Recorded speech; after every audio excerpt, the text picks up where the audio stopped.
So this is this is actually the vindication chapter for the most part, and it's pretty good. It's not super long, but we start in Esther chapter 7, verse 1. Remember, we left off in 2 weeks ago. Christina, did anybody start that? Mm-hmm, she did. Oh, when? Just a few minutes ago. Oh, okay. My bad. We left off a few weeks ago with Haman, who was coaxed into building this gallows, and then he got home realizing, I don't think things are going to work out too well for me. And the people who coaxed him into it are like, yeah, too bad for you. Looks like you're not going to escape the judgment of the people that you tried to go after. And then, my thought to them would be like, and you guys are, you guys pushed me into this. And now all of a sudden you're turning on me as well. So that's where we ended in chapter 6. So we pick up, the last verse of chapter 6 was that the people arrived to take Haman to the banquet. And this is the second banquet that Esther had, where she was going to bring her petition before the king. So in Esther chapter 7, verses 1 through 4, it says, "So the king and Haman came to the banquet with Esther the queen. And the king said again unto Esther on the second day at the banquet of wine, What is thy petition, Queen Esther? And it shall be granted thee. And what is thy request? And it shall be performed, even to half of the kingdom. Then Esther the queen answered and said, If I have found favor in thy sight, O king, and if it please the king, let my life be given me at my petition, and my people at my request. If we are sold, I and my people to be destroyed, to be slain, and to perish. But if we had been sold for bondmen and bondwomen, I had held my tongue, although the enemy could not countervail the king's damage." So I'm picturing at this banquet that Esther comes in. It's very formal, a lot of pomp and circumstances, and she's probably dressed in her finest, queen outfit, and he's there in his king outfit. Obviously, he had his scepter with him. He's sitting on his throne, and or at the head of the table, wherever he would sit during the banquet. And Esther comes in and says, "My request is that you spare the life of my people. If I found favor, let my life be given me at my petition." And he's probably going, "What? Who's trying to kill you?" And it just goes to show that he was oblivious to what had been done in the other chapters, where Haman said, "By the way, I need a decree." And Ahasuerus said, "Here, take my ring and seal yourself a couple of documents and send them out." And he's like, "Okay." So Ahasuerus was completely oblivious. And we'll see as we read on further that he obviously had no clue what Haman had signed in his name. So he says, at her request, she didn't even immediately identify herself as a Jew either. But she says, just spare my life. So he's kind of like intrigued now. And she also makes a comment that she says, if we were sold for bondmen and bondwomen, I had held my tongue. And the thought here is that if they were just going to be enslaved, she probably would have said that's okay. Because being in slavery is something the Jewish people were used to, that people would come in and they would enslave them, they would take them to a foreign land, and eventually they would gain their freedom. But this is much worse. This is not like enslavement. This was, we are to be killed. So I think as she started talking, she had to educate the king as to what happened. So she said, she showed wisdom in how she framed her question and appealed on a personal basis, knowing that she had never done anything that displeased him. Because when we read throughout, every time that he saw her, he was very happy. And he's like, "Oh, yeah, that's right, that's my queen. So glad. And what is it that I can do for you?" And he would always say, "Up to half the kingdom." So we see that he's kind of oblivious. And we'll find out more of that in verse 5, chapter 7. It says, Then the king Ahasuerus answered and said unto Esther the queen, Who is he, and where is he that durst presume in his heart to do so? So this shows the complete detachment from the things that were signed in his name. He had no clue that someone put out the order, and at this point it's probably just to kill her. He's thinking, somebody's going to kill you? Wait a minute, what's going on here? And he should have known that he was the one that gave up the ring to seal these documents, but he probably never, obviously based on this verse, never bothered to read what Haman had signed and put out to all of the kingdom. Now remember that there was a lot of mourning going on, and Mordecai was out in front of the palace. And you don't put out a decree. That would be like, let's take just Monmouth County for instance. Let's say our county commissioners said that from now on anyone who drives a Chevy Suburban is going to be put in jail. And it went out to every town, right? So Hazlet and Keyport and Union Beach and Middletown, Homedale and whatever. They all get this thing. There'd be a major uproar, and it would eventually, fairly quickly in our day and age, get right back to our county commissioners who put out this ruling. Well, this is an even bigger thing. And it went out to every province, and it went out all throughout the land that all of the Jews were going to be killed, and he had no clue. No clue what was going on in his entire kingdom. He wasn't upset that she was a Jew? No. No, he liked her. We don't think he cared where she came from. Okay. Yeah, there's no indication that she ever fell out of favor with him. He doesn't live long much after this, though. If you go to the historical accounts, I believe King Ahasuerus died within 2 years of all this happening. Anyway, he was just totally oblivious. So when someone tried to take out his life, that's when Mordecai, right, saved his life. But as you go through history, the next time someone tried to take out his life, they succeeded. So, yeah, he was just completely, I think, out of all of the people that you read about in the Old Testament, he was the most oblivious to what was going on around him. I would say the next most oblivious person was probably King Saul. King Saul was not as oblivious as this guy, but he just had no clue. He was only interested in what was going on with himself. Please don't take the kingdom away from me. I like being king. I want to stay here longer, and had no clue what was going on around him and all the things that he was doing. But this Ahasuerus just was a real piece of work. So when he died, she became the queen. Well, she was the queen, but she ruled. Did she rule, or she have to? Yeah, that was my question. I think what happened at this point was the Jews were all going back to the land. And so once he was overthrown, who knows the next people that came in, he's not going to honor and say, okay, she's the queen, I get to take her as my wife. Right. She's used merchandise, and so is all of the harem at that point. So I would say no, probably not. So her best bet would have been to take the treasures, and by the way, we'll see in this chapter that she's given a lot. She probably took her treasures and started heading back to Israel.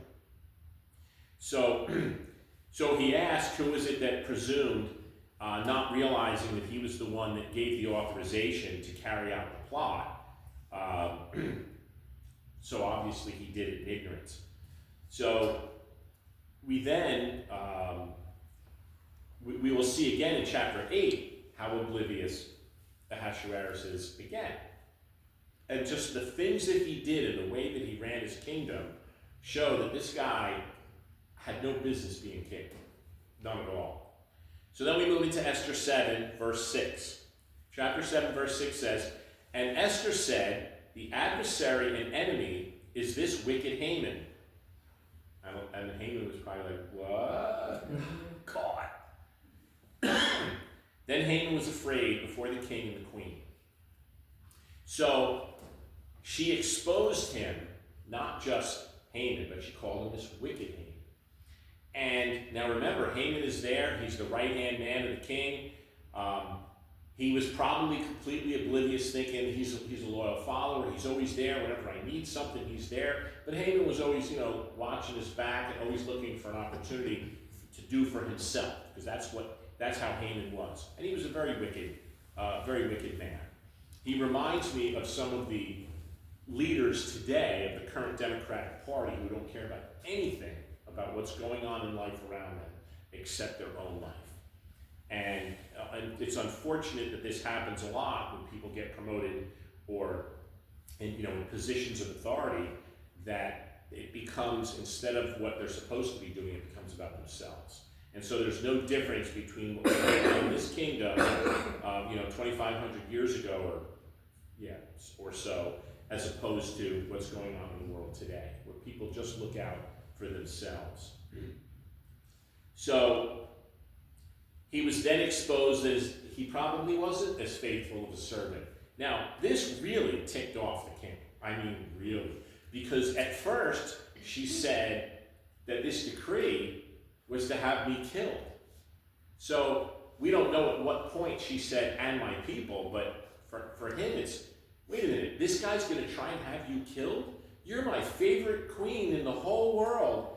And so he got mad.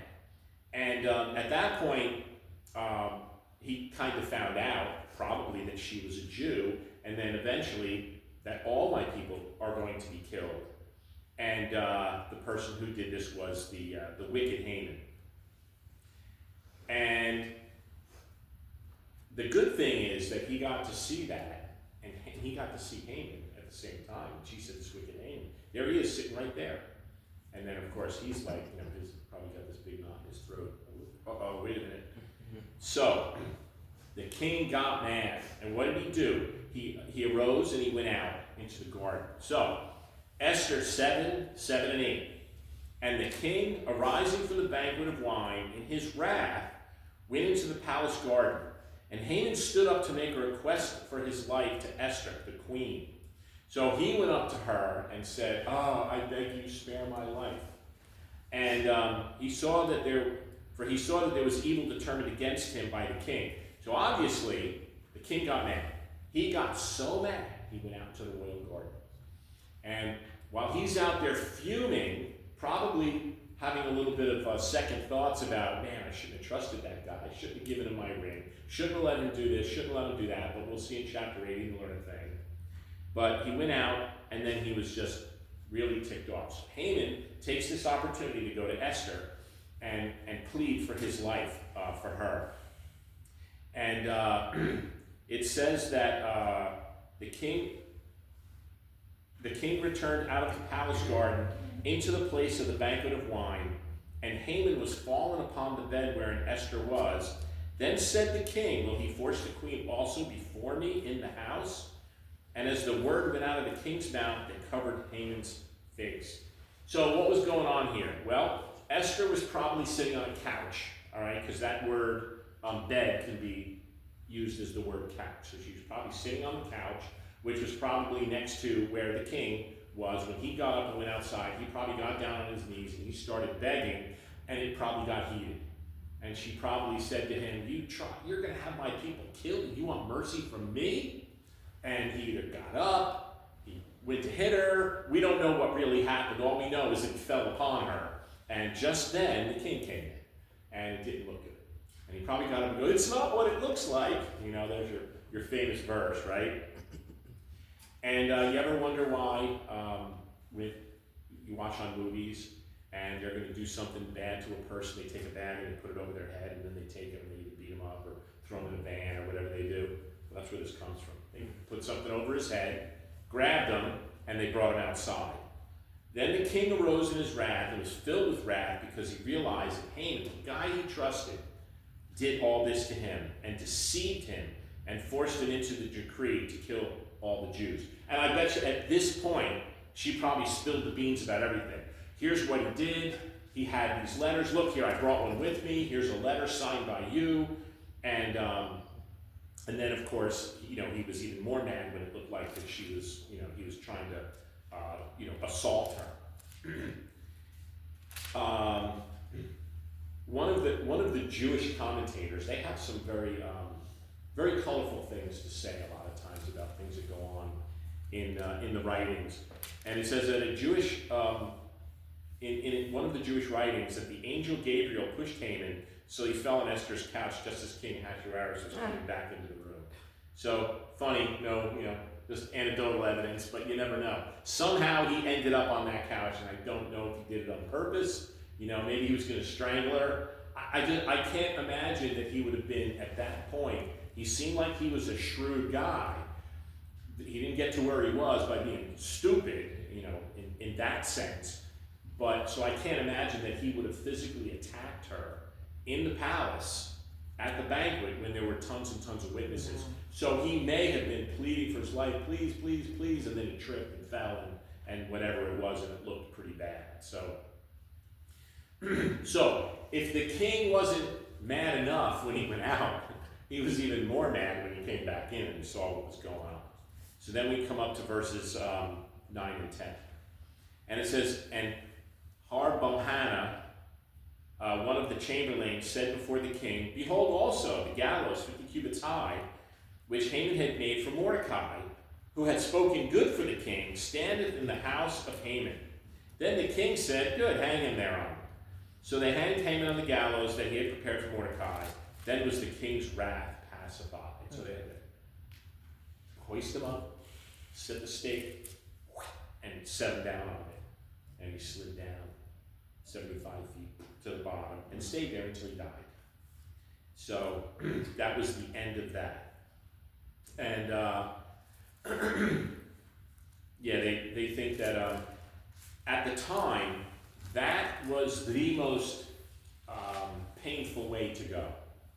And it wasn't until the Romans came up with crucifixion, which was even more painful, that was the way that they would have done it. So it's funny, I always come back to that verse, he who rolls a stone, it will come back on him. You know, you picture the roadrunner and the coyote, and he rolls the stone down the hill, and it comes back and lands on him. Well, Haman built this gallows thinking that Mordecai was going to get hung on it, and then all of a sudden, the evil that he had thought about toward Mordecai was then put on him. So, you know, God always works in ways like that. In Psalm 7, 14 through 16, we read, behold, he travaileth with iniquity, and hath conceived mischief, and brought forth falsehood. He made a pit, and digged it, and is fallen into the ditch which he made. His mischief shall return upon his own head, and his violent dealing shall come down upon his own plate. Isn't that fitting? A good fitting verse for what happened with Haman. And let's see what else they say here. Somebody made a comment. The greatest example of this was when Satan thought he had won by getting the crowd to crucify Jesus, but the cross turned out to be the instrument of Satan's defeat. So, you know, whereas Satan said, and by the way, it just goes to show that Satan's not all-knowing, because he had no idea. He figured it out later on, probably, but that the death of Jesus was a good thing, not a bad thing. It looked like a bad thing, but that's where salvation for the whole world came in, and then Satan had to change his tactics after that. So, so the death of Haman pacified the king, and he was all right. I feel better now, but it still left a problem, and the problem was that the laws of the Medes and the Persians cannot be undone. So once a decree is put into writing and sealed with that signet ring, there's no way that it can be undone. So when we get into chapter 8, we're going to see that she has another request to make of the king. And then we're going to see, again, his obliviousness to what's going on in his kingdom. So in this instance, the guilty died in the place of the innocent.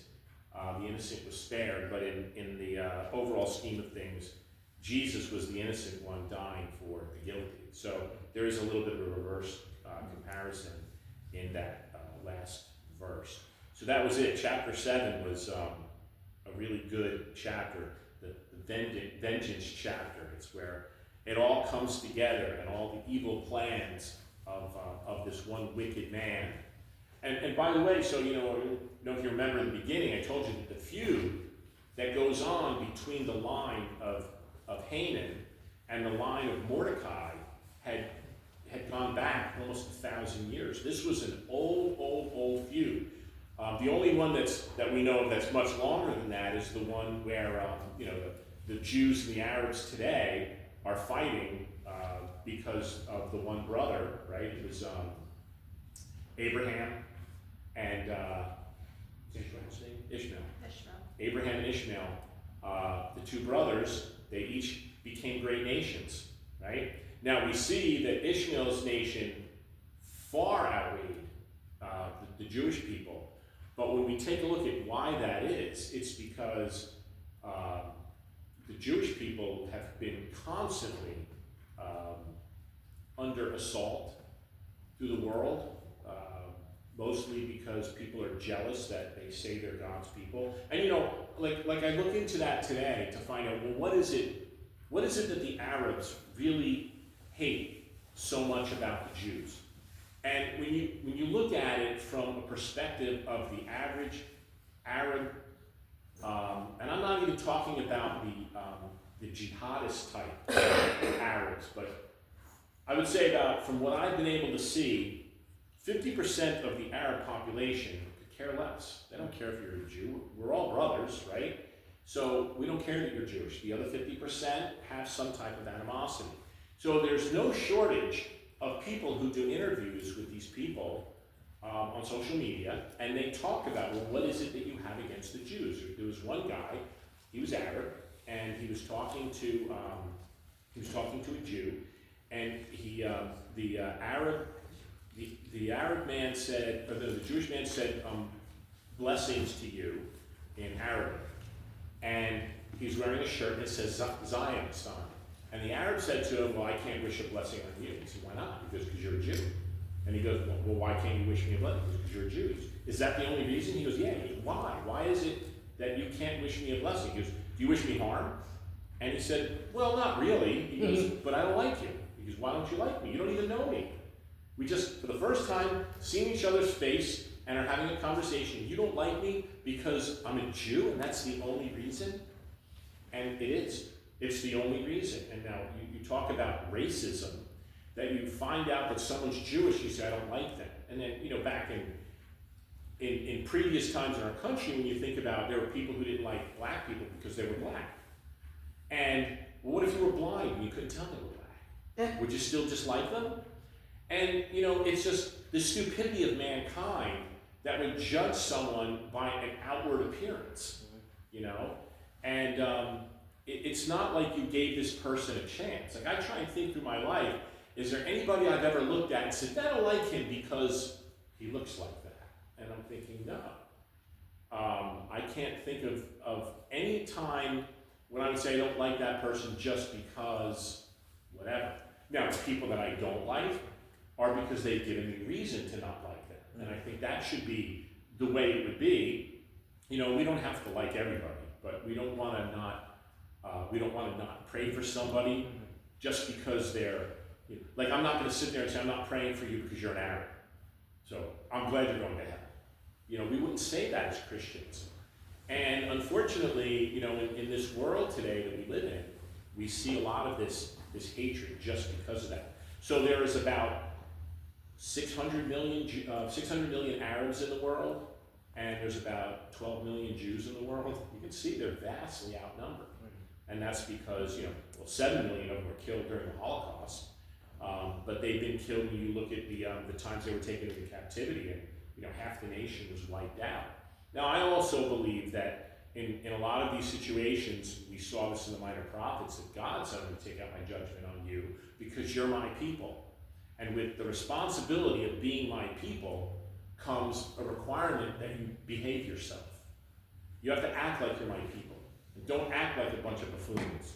And when they don't, and they start acting that way, when they start acting like the world, and then God will take out the judgment. And by the way, that holds true for the Christian too today. We have salvation, and there's nothing we can do to lose that salvation, but we have an obligation to live right, okay? We can't drive down the road when someone cuts us off and flip them the bird. We're Christians, we don't do that kind of thing. We shouldn't be out there in public using foul language. We shouldn't be doing things that are highly illegal. You know, we shouldn't be robbing banks, you know. We shouldn't be stealing people's cars. But even on the other side, we shouldn't be hating those, you know, that we don't agree with. We shouldn't be doing that either. We have obligations as Christians to live like Christians. And I think for the most part we know that we know that we have to be different. God has called us to be holy. And being holy means being separate, being set aside. So we're set aside for God. And what that means is that when we don't live different, and we do live like the world, that's why it really gets me when someone says, I'm a gay Christian. Like, no, that doesn't work. And that God will eventually deal with you, because if you're naming the name of God, and you're naming the world's activity that you're involved in, then God's going to take care of you. And we see that throughout with the Jewish nation, that they had an obligation to live like God's people. And we have an obligation to live like God's people too. Right? Not that the promises that were made to them are made to us, but we have it different. But we have something that nobody had. No other generation in the entire time of the Bible had this, and that is we have the Holy Spirit. So when we're feeling tempted and we're struggling and we're struggling to do what's right, we have the Holy Spirit who can give us power. The Bible calls the Holy Spirit the helper. And Jesus said that if I go, I will send my helper. And that's what we have. And that's something that the Jews did not have back in the day, that as a nation, they were all indwelt with the Holy Spirit. So that's why this replacement theology thing is crazy. So that's the end of chapter 7. Anybody have any questions? Yeah, when we were earlier, when you said Abraham's brother, are you talking about the one that went to Sodom?